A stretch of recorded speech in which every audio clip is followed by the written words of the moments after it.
Hello viewers, in our last class we have introduced the novel Kanthapura. We have looked at the background to the novelist.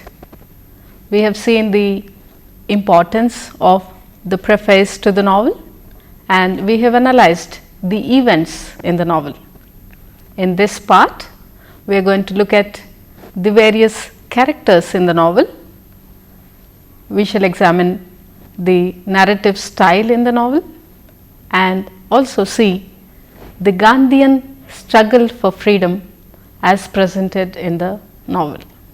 Kanthapura has a range of characters that contribute to the novel. Murthy is the main character who is the village version of Gandhi. Bhatta is the villain who tries hard to derail the freedom struggle. Rangamma is a devoted follower of Murthy and Gandhi. Ratna, the brave young widow, leads the movement towards the end of the novel. Venkamma, Rangegowda are the other characters in the novel. The narrator Achaka is an effective medium of not just conveying a mixture of fact and fiction, but also of narrating in a simple manner. The Gandhian struggle for freedom is depicted in great detail with various events presented dramatically. Kanthapura is also a novel that is anti-exploitation, thus also socially conscious.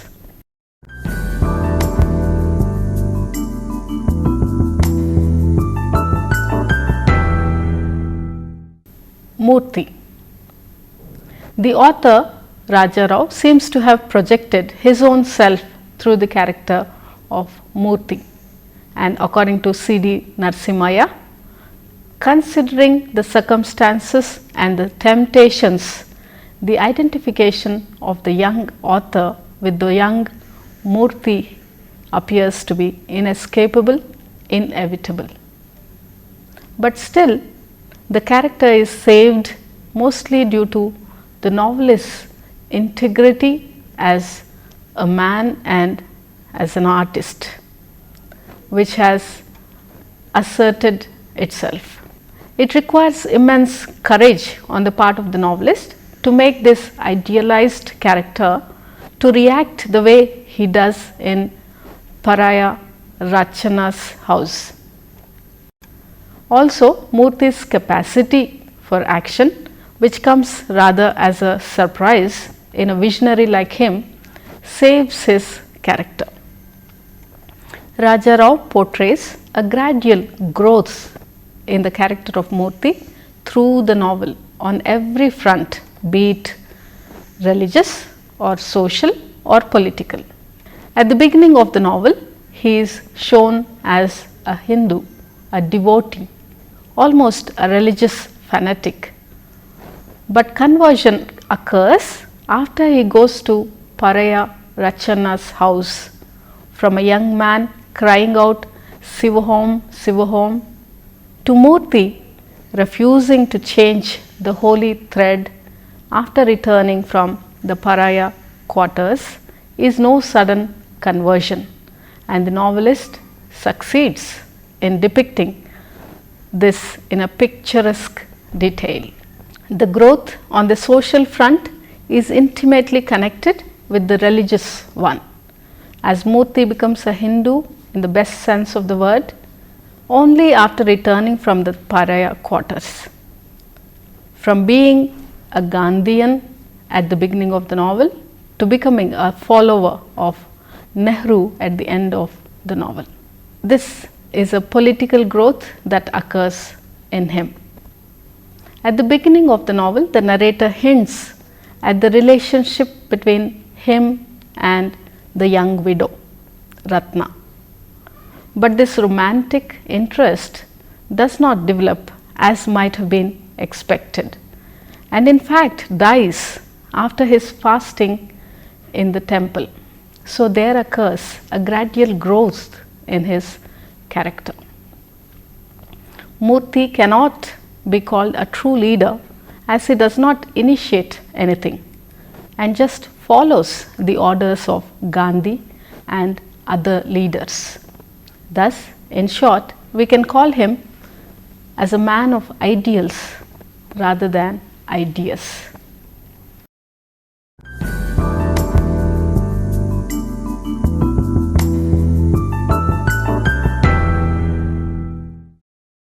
Bhatta, as Murthy with some justification, can be called as the hero of the novel. Bhatta with some justification can be called the villain of the novel. From the very beginning of the novel, when the narrator points out the fact that he had given up Gandhism on realizing that there was no money in it, to the very end he is shown as a business-minded person. He even uses religion and God for his own personal gains. He is against the breaking of traditional values, however absurd they might be, and he is also a bad husband. The novelist tries to humanize him and give him a round disposition. The narrator, commenting on his magnanimous ways when he sends Fig Tree House Rama to the city for higher studies, says, "Not a bad man is Bhatta." And we feel that this is the impression of Bhatta that the novelist wanted to convey. Ratna. Ratna is the female counterpart of Murthy in the Gandhian struggle, and with some justification can be called as the heroine of the novel. A child widow, she is shown from the beginning of the novel as a rebel and is even scornful towards her elders. But a dose of prison life makes her more humble.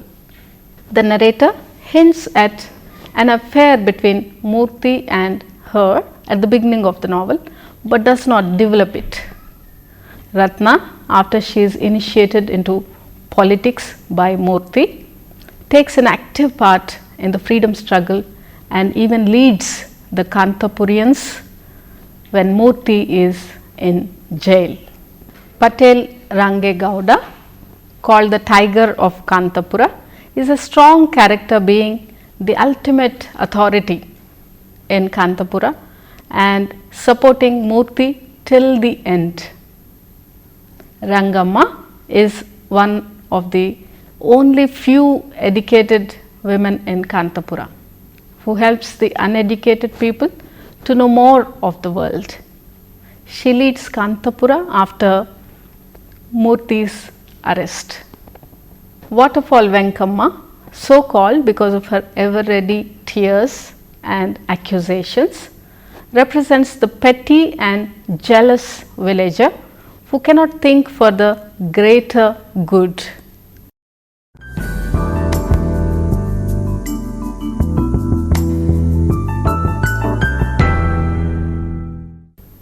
Kanthapura's narrative art is to be admired. As Raja Rao himself states in the preface to the novel, he had to capture the tempo of Indian life in a foreign tongue. He intended to capture the swiftness of the Indian speech in his narrative. He succeeds in his endeavor. A large amount of seemingly heterogeneous material is brought together to meet the end that Raja Rao seeks to achieve. The English syntax is broken to suit this purpose. The narrator is not the author, but an old woman, Achaka.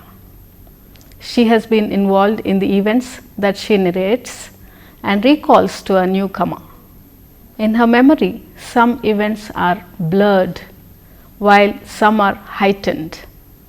Her personality, which is that of a balanced woman, colors the whole narrative. The choice of the narrator is instrumental in fulfilling the purposes of the author. The grandmother, the quintessential Indian storyteller, can afford to digress as no other storyteller can. This narrator comments on issues even while telling the story. The narration takes various forms. It is dramatic in the description of the state of the coolies in Skeffington estate. It is full of suspense, as in the passage where the villagers are waiting for Murthy to arrive after being released. There is poetry, as in the passage where the month of Kartik is described. The old woman is never individualized, and here in fact lies her strength. She is just one of the many women in Kanthapura who responded to the call of the Mahatma conveyed through Murthy. All her feelings are the feelings of a clan, and in this sense that she has a representative function, albeit a choric one. Raja Rao's choice of this narrator serves several purposes. Making this old woman the narrator enables him to mingle fact and myth in an effective manner. The second advantage derived by this choice is that the language used by her is of an elemental quality. Her reactions to things is direct and vivid, not literary and second hand. Also, the rambling style of the narrative gives it a sense of reality which it might not have had otherwise.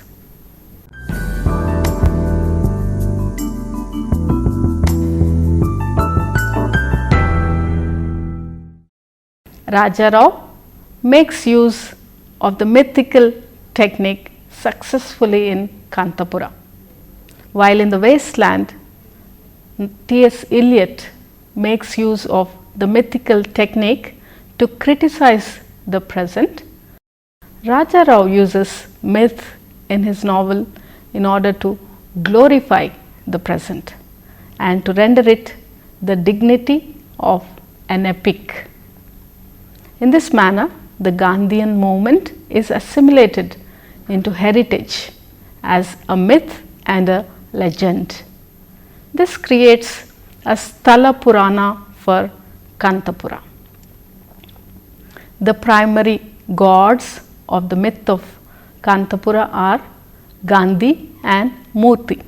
Murthy is presented as a figure much above the common run of men, and then there is the presence of Mahatma, the goddess Kanchamma, local rituals and ritual myths. The villagers think of Gandhi as a big mountain and Murthy as the small mountain. The mythicizing of facts serves twofold purpose. It is a device of characterization as far as the old illiterate woman narrator is concerned, and also a means of adhering to the Indian classical tradition by idealizing or mythicizing the central character. The past and the present come together in this mythicizing of facts. Gandhi becomes Rama, the British government becomes the 10-headed Ravana, the Satyagrahi in prison is Lord Krishna himself, etc. Swaraj, with its three ideals of self-purification, Hindu-Muslim unity and Khaddar, is linked with the three-eyed Shiva. The mythicizing comes to the fore in the Harikatha by Jairamachar. The Harikatha man mingles myth and fact with glee. He creates a story where Gandhi is sent by Lord Brahma on the bequest of the harrowed gods as an incarnation of God. Gandhi is imbued with divine status and miracles are attributed to him. Every single event is infused with mythical significance. Towards the end of the novel, when Gandhi is set to go to the Round Table Conference in England, the villagers believe he is going to the land of the Red Man, and like a mythical hero will bring them Swaraj. Thus, the mythical character of the novel makes it a Gandhi Puran.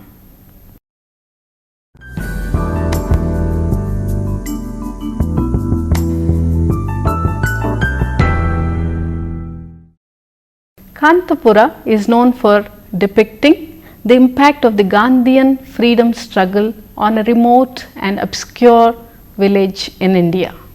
The village is a representative of what happened in numerous villages from 1919 to 1930 in particular, and till Indian independence, when Gandhi transformed almost the whole population of India into an army of freedom fighters.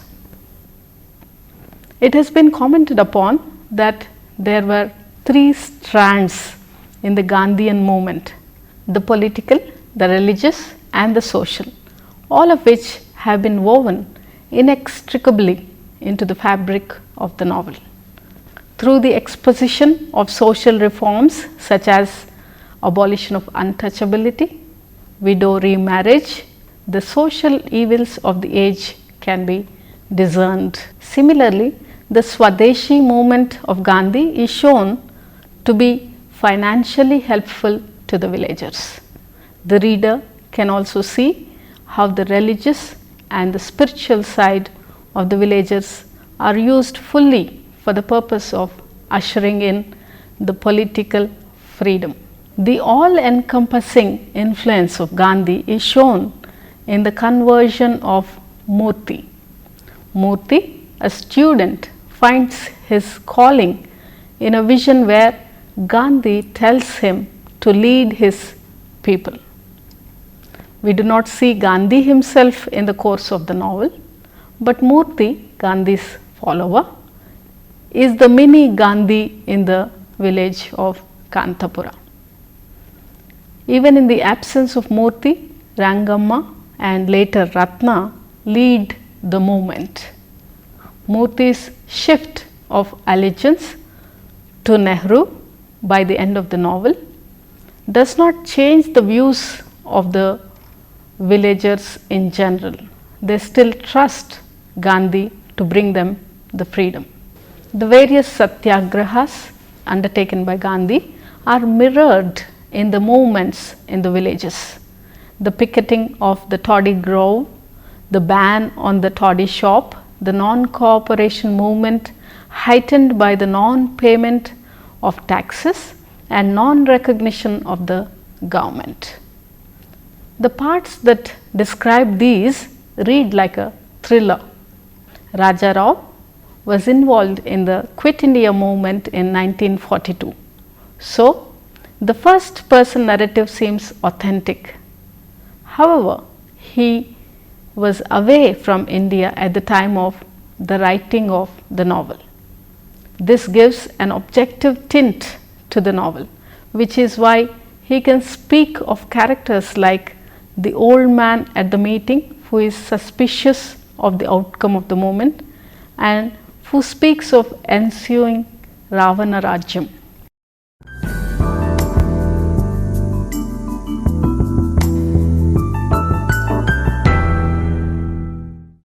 Kanthapura is described variously as a village novel, a novel detailing the freedom struggle, etc. Critics have also suggested that Raja Rao was interested in telling a story, but not interested in social problems. Unlike someone such as Mulk Raj Anand, they cite Raja Rao's Serpent and the Rope as an example of a philosophical novel that has nothing to do with the problems of the society. But Raja Rao was socially conscious in Kanthapura, he deals with the problem of social exploitation in great detail. He has firm views about the exploiters. At various stages in the novel, exploitation is condemned and exploiters are branded as villains. Bhatta, who is an unscrupulous money lender, is not looked upon kindly by the narrator Achaka. The fact that he charges more than usual interest for people associated with the Satyagraha is a matter of disgust and anger. The primary grouse of the villagers against the British government is not that they are foreigners, but that it is a government that exploits the common man. Murthy explains to the women of the village that the expensive cloth that they buy is in fact manufactured in India and sold at unreasonable prices. It is to counter this exploitation that Murthy urges the women to produce cloth themselves with the charka. This would ensure self-dignity. Bade Khan, the policeman, also stands for exploitation. He is shown as forever terrorizing the people of Kanthapura. He is arrogant, considering himself as the representative of the government. The owner of Skeffington Estate is also a representative of the imperialist government. The coolies are brought to the estate with false promises and are then exploited. The owner is called the Hunter Sahib because of his tendency to carry a whip to beat erring coolies. The coolies are neither given proper houses nor are they paid their wages. They subsist on the meagre food given to them. The women laborers are exploited sexually also by the owner. The ultimate escape of the coolies from the estate is therefore a joyous event. In this way, Kanthapura is a novel against exploitation.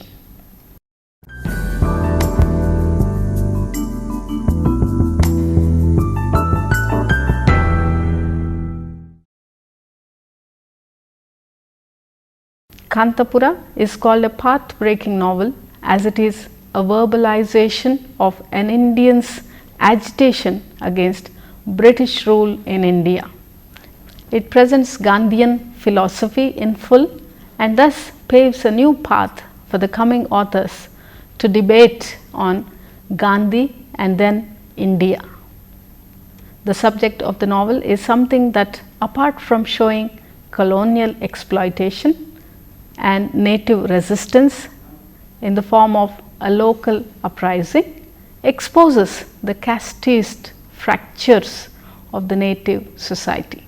The divisions internal to the society are like a parallel stream to the external oppression in the name of the British colonization. Raja Rao is one of the greatest of Indian modern writers of classics in English language. The other two legends who come very close to him are Mulk Raj Anand and R.K. Narayan. Though they are his close contemporaries, he is entirely different from them in his art as a novelist and in his enchanting prose style. In fact, he foreshadows other writers of novel by virtue of his legend-oriented genius. While many of the writers indulge in holding India's setting and tradition to ransom with their satire and wit, Raja Rao places before us a formidable image of India which knows not the defeat, ridicule, cowardice and modern skepticism. The other amazing fact about the author is the quality of his work. He has, to his credit, a collection of short stories. In the first phase, he writes Kanthapura, the cow of the barricades and other stories. Then he takes a huge gap and then delivers the serpent and the rope and the cat and Shakespeare. His published work hardly covers 1000 pages, and yet he has placed the Indo-Anglian novel on the world map and has achieved international fame and recognition. Kanthapura is a legend. As the writer comes out in his foreword, so is the yarn of the novel. It has a village with a rich Sthala Purana or legendary history of its own. Kanthapura, the village, is high on the ghats up the steep mountains that face the cool Arabian seas. The setting is not that of a modern novelist's description. The place has its guardian angels and protecting goddess Kenchamma, and Raja Rao never used them too frequently, but sometimes he uses expressions which are obviously not English and which have also no counterpart in Kannada. It is a falsification of language and serious fault. But lastly, we can say that the general idea everyone has about the novel is, it is an immensely clever novel that very aptly reflects much of the nationalist themes, including the patronizing attitude towards the lower caste society. Hope you enjoyed this lesson, viewers. See you in the next class. Thank you.